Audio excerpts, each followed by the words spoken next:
Inspiring interviews with today's top landlords. This is the Rental Income Podcast. And now, Dan Lane. I'm trying to decide if I should allow pets in my rentals. I have done it before, and it worked out great. I didn't have any problems, but I've heard a lot of horror stories about landlords allowing pets and the pets doing thousands of dollars in damages to the property, and I'm not 100% sure that I would do it again. So on the show today, I'm going to bring on two different guests that have two completely different views on this topic. I want to listen to what they have to say, and then at the end of the show, I'm going to decide what I'm going to do. So let's take a real quick break. We'll get a word in from our sponsor. We'll come back in 30 seconds, and we'll meet our first landlord. Are you having a hard time finding great investment properties? Unfortunately, the best deals are rarely found locally. Successful investing begins with the right properties in the right markets. Norada Real Estate provides everything you need to invest in the best deals across the U.S. Our simple, proven system will help you create real wealth and passive monthly cash flow. Get your free copy of the ultimate guide to passive real estate investing at noradarealestate.com/guide. That's NORADA realestate.com/guide. All right, our first landlord is Corey Binsfield. Corey was on episode 104, and we talked about how he set a goal to buy 10 duplexes in 10 years, and he did it. Corey, welcome back to the show. How you doing, Dan? Awesome. Doing good. So you allow pets in your rentals. Do you have any kind of limits on pets that you'll accept, or are you fine with any pet coming in your property? No, I definitely have conditions based upon my pet policy as well as my experiences with all kinds of pets, from dogs, cats, to iguanas, rabbits, and ferrets, as well as I forgot what that thing was called. I think it was called a chinchilla or chinchilla, but it's some kind of like, I don't know, like a giant gerbil. Okay. I guess a lot of people that don't want to allow pets in their rentals, that they think that the pets are going to tear properties apart. Do you find that that's true, that animals will tear your property apart, or you're going to have more abuse to your properties? Yeah, it's really tough because it's hard to tell, because typically pet issues are a result of owner issues. And so it's kind of a crapshoot, when you're first meeting someone to rent your place. So what I've done is set up some certain screening criteria on like which pets I allow, as well as try to get as much background information I can on the person in terms of like prior landlord references, which typically means the landlord that they're leaving that unit will probably give them a great reference if they're trying to get rid of them. But the landlord that's before that one, let's just say from 2 or 3 years ago, that's going to be your golden one, because if they had the pet with that landlord and there's issues, then they're going to pretty much tell it like it is. Okay, so if that person maybe had a different dog, do you find that maybe a lot of times it's the owner that's maybe not a good owner more Definitely. than it is the animal? Okay. Yep. Okay. Now, what about dogs eating walls or tearing up carpet? Like, do you find that happens a lot, that you're having to spend more money when they move out? It doesn't. I mean, in my case, it hasn't happened a lot, but I did have an incident where I'm constantly evolving with my pet policy. So I did have a pit bull and a young kid, which you could tell this is back when I was a new landlord. But the pit bull pretty much destroyed all the molding, destroyed all the carpet. And I think the real issue wasn't the pit bull itself, but it was just a young kid with, this is my cool pit bull dog, look at me. And he didn't understand what it's like to have an animal. It's basically like having a kid. It's huge responsibility. Sure. So as a result of that, I decided to change my policy. Now I don't allow any pit bulls. Or some people try to sneak in this term called American Staffordshire Terrier, and I'll say, "Oh, so you have a pit bull?" And like, well, no, it's an American Strat, and I'm like, no, that's actually a pit bull, and that's not in our policy. But you do have to be careful because now with fair housing, you do have to allow what's called a service animal or a companion animal or an emotional support animal. And that gets a little tricky now because some people are going out on the internet and getting a letter from a doctor, let's say out in California, that says this person needs this animal when it's totally not legit. They probably paid like $50 Right. to get this bogus certificate. But once they have that, there's nothing you can do, right? No, you can't charge a pet fee. You can't charge an extra deposit. It's basically considered a disability. Okay, that's a great thing to be aware of, because that you can get in a lot of trouble if you don't know about that, or you turn someone down that has a service animal. Now, you mentioned pet fees. How much do you charge for? So I charge just on the rent. I'll charge $25 a month, or they have the option of paying $250 up front once they sign the lease. Okay, so they get a little bit of a break if they pay you up front. Now, and one thing I've noticed with that fee is I like to say that 80% of pets and pet owners are awesome, but it's the other 20% you hear the horror stories from. It's kind of like the old Pareto principle. Mm-hmm.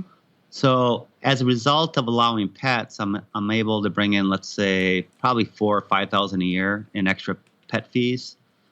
And I view that as being like I'm self-insured, so that, okay, every year I'm going to have at least one major pet incident.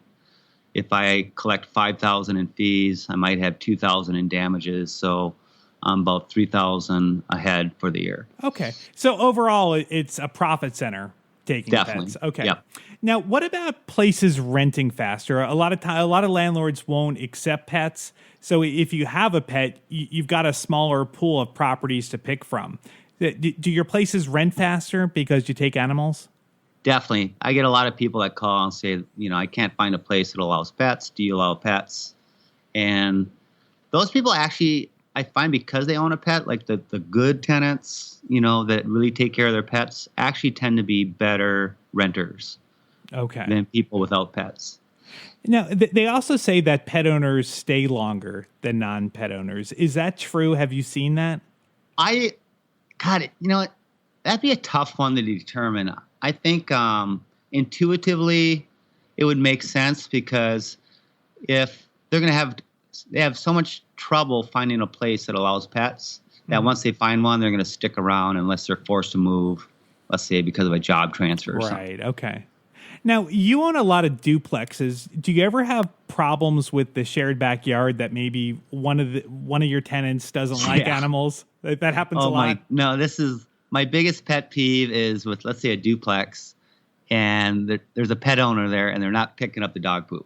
Mm-hmm. And so then the lower tenants complains, like the backyard's full of dog poop, and so they have to go in there and be kind of heavy-handed and say, hey, if you don't start picking up this pet poop, then I'm removing you and the pet.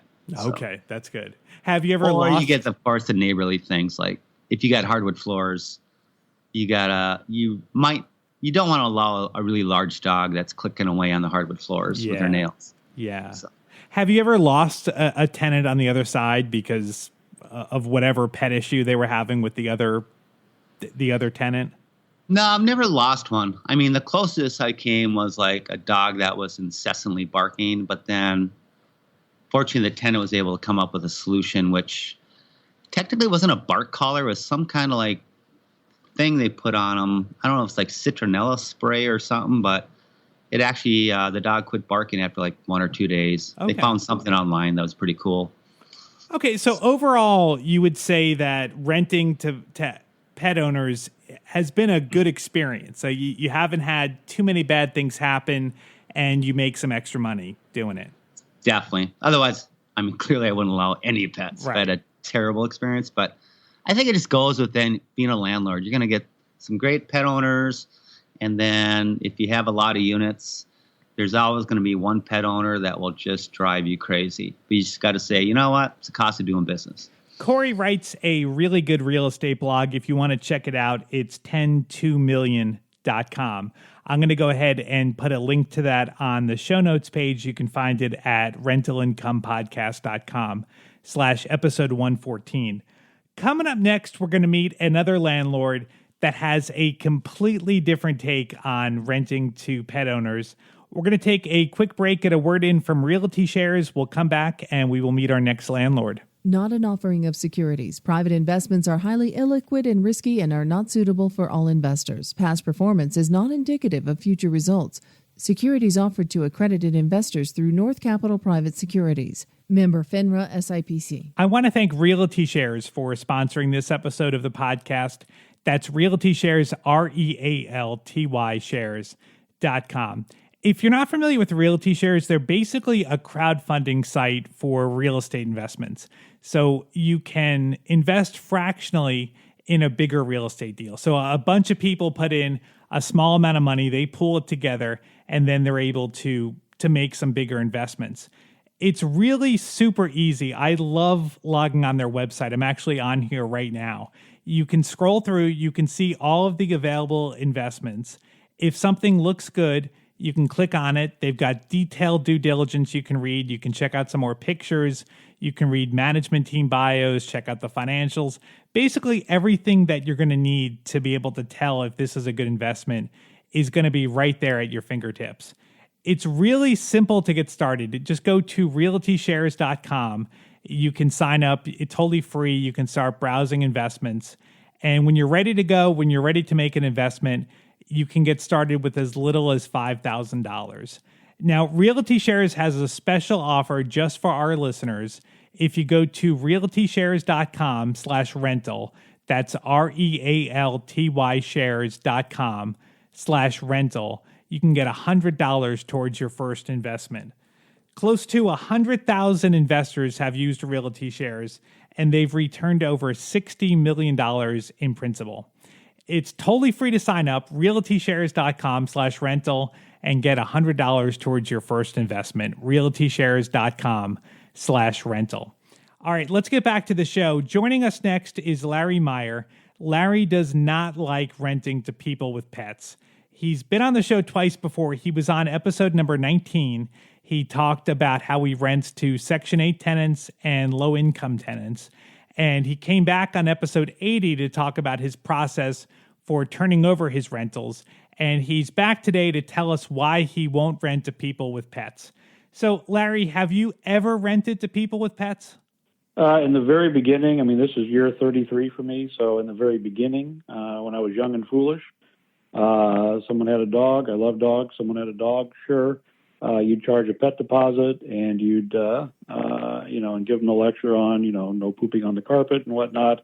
And it never worked. It never worked out well. So I learned at a very young age that we don't take animals at all. Did you find there were certain animals that were worse than others, or are all animals bad? Well, I mean, obviously goldfish are fine, and parakeets are okay, but I'm deathly allergic to cats. So just so that in itself is a no-no, because then I can't ever go in the house. Mm-hmm. And dogs, nobody gets a dachshund anymore, so they're usually larger dogs which means the backyard is completely a mess. In the wintertime, they're left down the basement, so there's dog poop everywhere, and your pet deposit just doesn't cover the damage that you have to clean up. How much damage would you say a pet would cause? Just kind of a general ballpark on how much it would cost you to fix the property up when they moved out. The damage is going to be, even if you just have to, I've had entry doors from, coming in from the garage to the, or a sliding glass door, going out from the living room to the backyard, and the glass is scratched, the walls are scratched from the dog scratching on the door. Even have to replace a door, for a guy to come in and replace the door, paint it, and fix the drywall and whatnot, you're probably $300 or $400 or $500. So, that pet deposit is going to go quick. Mm-hmm. And then if there's carpet, if they go to work and it's wintertime out, can't leave Fido out when it's 10 degrees outside. So dog stays inside, dog eats, dog drinks, dog poops. Mm-hmm. So, and that's in the pad. So, how much does it cost to replace the carpet in the entire house and then get rid of the smell? Right. Usually there's hardwood floors underneath the padding. And if it's bad enough, then the hardwood floors are damaged, so you can never use them again. They turn black, or they start warping. So it's a real, there's an ammonia smell that it's just a real, it's not worth it. It's just not worth it. So you're talking thousands of dollars to turn over a property. we've had houses where people moved out in where they had a dog and they weren't supposed to, and when I find out, I just terminate the lease. But when you have to start taking out the entire carpet and doors and they'll put a pet door, a doggy door that wasn't supposed to be there. So now you've got to, it adds up real quick. That's a great point about tenants sneaking a dog in. How would you find out that they had an animal? Well, you find out when the power and light company goes to turn the lights on, and the meter's usually in the backyard, and and they ask, "Are there any dogs back there?" No, they don't have a dog. Right. And when they go back to back there, and this Rottweiler comes chasing after them, which has happened before, then you got a real problem on your hands. Or maintenance guy goes over to make some repairs, and a German Shepherd comes flying out of the under the deck from the front yard. And so that's how you find out. Right. When you send somebody over to do something, or the neighbor starts complaining that, your neighbor's dog took out after my child, we're going to sue you. Right. I didn't know he had a dog. So. Right. Okay. Now, how about getting rid of the pet smell? How do you do that? How do you get the smell out of the property? Boy, it's really tough, and cats are worse. You have to pull the carpet up completely. If it's a hardwood floor, sometimes the stains are in the hardwood, and it's bleach. It's bleach. There's lots of products on the market, but they're all bleach related. So it's a real labor intensive, and sometimes that smell doesn't go away for quite some time. Even once you paint the house and you bleach the floors, it's still, especially with cats. Cats just seem to have a horrible odor that just doesn't go away. Right. Now, let me ask you about some of the positives that people say that on reasons why they love to rent to people with pets. Is that they say that pet owners stay longer. Is that true? I don't know about that, but the other side of the coin is where you've got maybe it's a single female, either younger or usually it's older. And they said, and their application is wonderful and everything looks great. They're the perfect tenant. And they said, now I understand that, your policy is that you don't take pets. I have a 15-year-old dachshund that I just won't move in if I can't bring him. Okay. So everything has an asterisk next to it, and everything is a case-by-case basis. And if you go back and, was there, the landlord previous, the dog never caused any problems, place was immaculate, then okay. So it just, sometimes it's a case-by-case basis, but as a rule of thumb, we don't. Okay. Just because I've not had good luck. How about when you were looking for tenants, when you were advertising a property, did you find that you got a lot more applicants and that you were able to rent properties quicker? Like, I guess on the flip side, does it take you longer to rent properties not taking pets? Yeah, because you'll get a lot, even though you say no pets. In your Craigslist ad or wherever you're advertising, you give the, the bullet points of what you're doing. And I always put no pets in big letters, no pets. And people will always call and say, well, this is what I've got. Would you make an exception? And I said, okay, but if they come as well, we've got 3 German Shepherds, but we've never had any problems with them. Make an exception? No. Okay. We've got a Chihuahua, that stays in the crate all day long. Yeah, we'll take a look at that. So, but for the most part, no. Okay. And does it? Yeah, it might take a little longer, but it's worth it not to have to put up with that. So bottom line, even with charging an extra pet rent and charging a deposit, it's just not worth it. Like you weren't able to actually make more money. It actually cost you money at the end of the day. No. Okay. Yeah, it doesn't. It just doesn't. You can't. Things are going to wear out. Carpet's going to.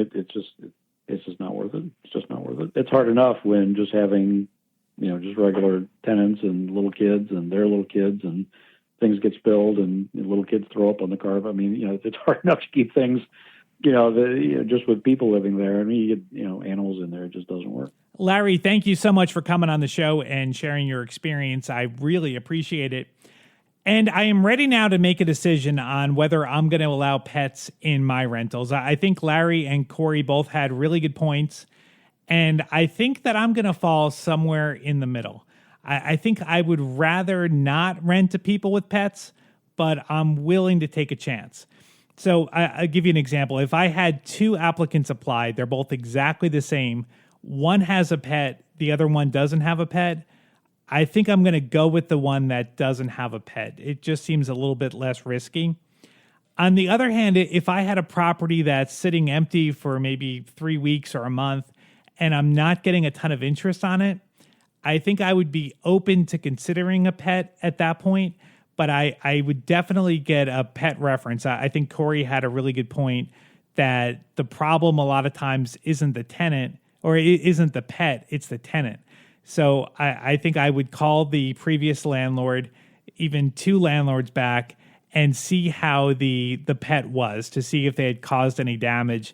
And if the previous landlord had a problem with the pet, I don't think I would rent to the person. So I think I'm going to screen that pet and that owner really carefully. So I'm open to it, but I would rather not rent to pet owners.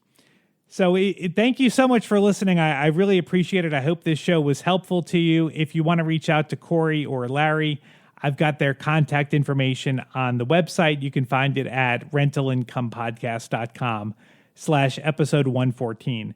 Thank you so much for listening. My name is Dan Lane, and this has been the Rental Income Podcast.